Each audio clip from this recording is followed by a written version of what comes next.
Hi, I'm Hannah Keime. I currently live in Miami, Florida. I have hypertrophic cardiomyopathy or HCM, and with that HCM, I have ventricular tachycardia, supraventricular tachycardia. I am a bionic babe, is what I call it, but I have an implantable cardioverter defibrillator or ICD, and I am a sudden cardiac arrest survivor.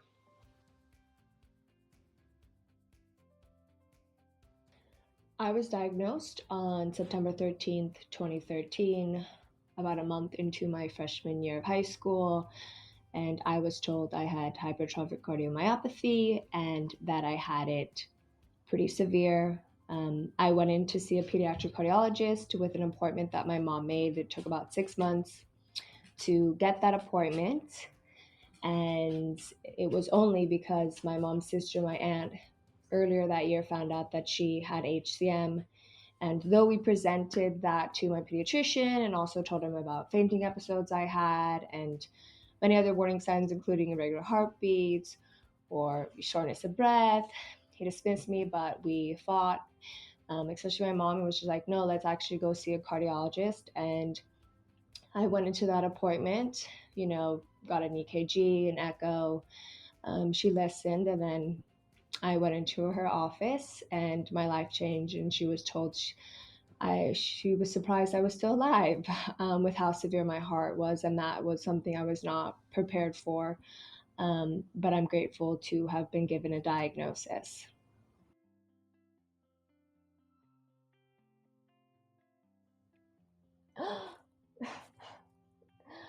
What?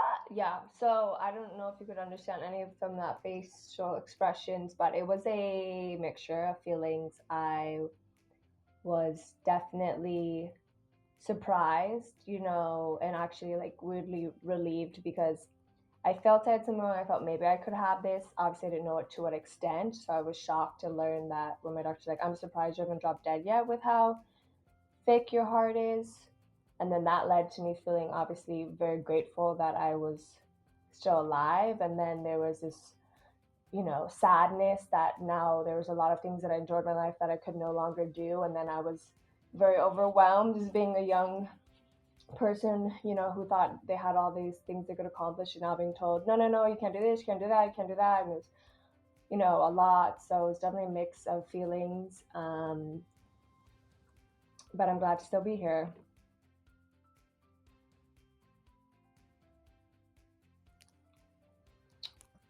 I navigate making decisions about my treatment. Ever since my first appointment, I always, if I can, bring my mom with me. But I always consult her, and my sister also has the condition.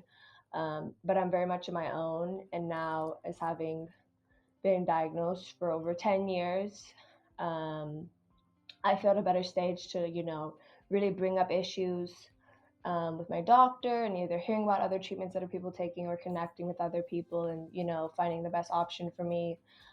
But this question is almost like hard because I don't really feel like I'm really making navigating making these decisions, because with hard stuff, it's very much life and death type of decisions. And when it kind of like that, you're almost like your hand is forced in what you choose because you're obviously like, I want to live. And a lot of the choices that I've been presented with are very much like, hey, do you want an ICD? Because you have a very high possibility you could, drop dead. It's like, okay, yeah, yeah, I'll take the ICD. Whatever price, or if it's gonna leave scars on my body, yeah, yeah, I'm choosing to live.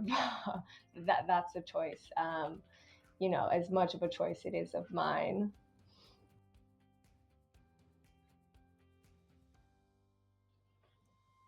You very much feel, and I think many people would agree who have HCM or any heart disease or condition, is when you get diagnosed, you feel like you go through the stages of grief. Because, in a sense, you are grieving, whether it's your past self, because you have to make these lifestyle changes in order to live and to manage this condition. Um, so, emotionally, right, you have anger, you have sadness, you have gratitude, and you are coexisting with this. And I think almost at every doctor's appointment, I've cried, whether it's good news or bad news, because you never know what you're going to get when you walk through those doors. Whether you think you've been feeling great and then the test shows something else. And it's an up and down, up and down, up and down, which is very emotionally exhausting. And it's obviously a condition. It's not getting better with time. It's only getting worse with time. And excuse my pessimistic point of view, but yeah, it's a bit sad because especially even thinking as, wow, I'm a young person at 25 and I'm not, you know, healthy like a normal 25-year-old are doing, but most 25-year-olds. So there's a lot of like grief involved.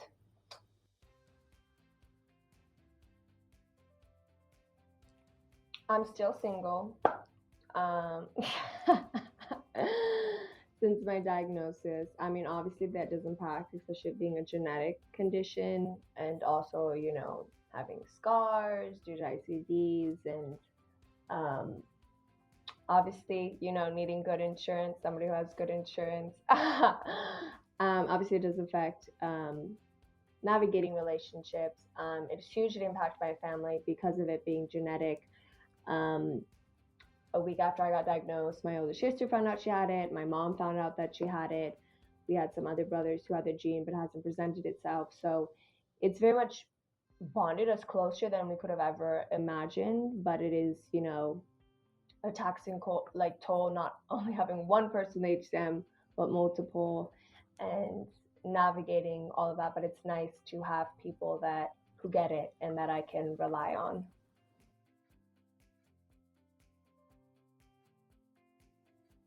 Welcome to the Thick Chick, Big Hearted Club. We're happy that you're here. And so I would say a few things going off of that you're here, you're diagnosed. Let that survivor's gratitude be your perspective and get you through life.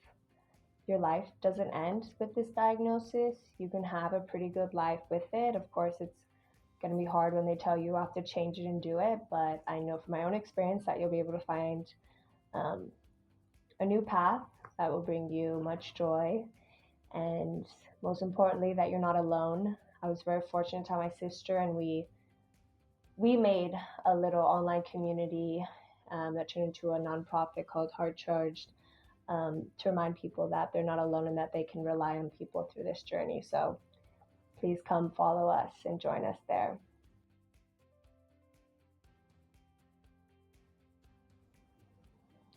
What I wish I had known when I was first diagnosed, it's kind of a hard question because I don't know if I could have, like, I don't think there's anything I wish I would have known, like, from my doctor or anything. I was already overwhelmed with all the information I was getting.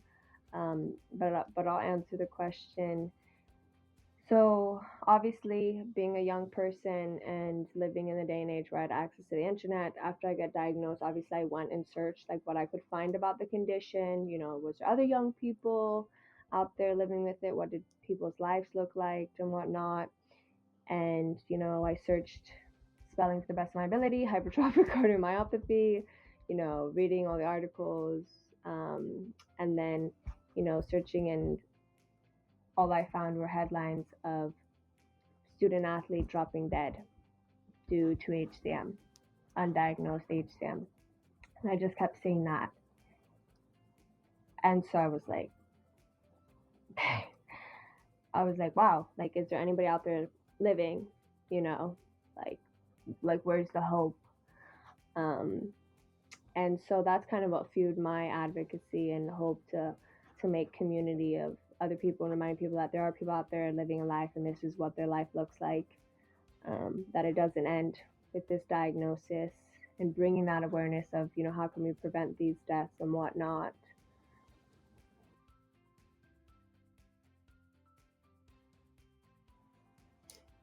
What are some tips that I have for managing HCM? I mean, it's hard to balance and manage it, especially being a young adult. But so I have my own tips. I love chocolate. I have a chocolate addiction and I have a TV addiction.